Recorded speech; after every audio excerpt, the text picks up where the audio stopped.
Kışladan eskeyelim, yüzüne vurdu. Havalıktan osken sevgen, koz yaşı düştü.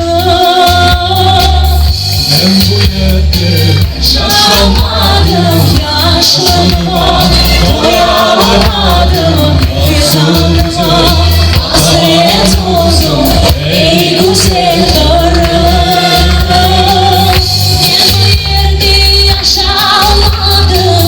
Yaşıma doyamadım, vedanıma hasret oldum, ey.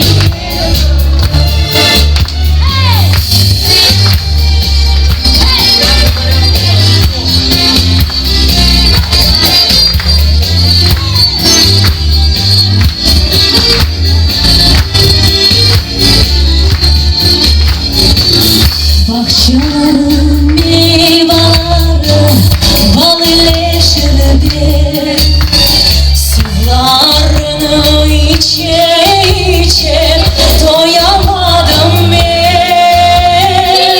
Ben bu yerde yaşamadım, yaşıma doyamadım, vedanıma hasret oldum, ey güzel.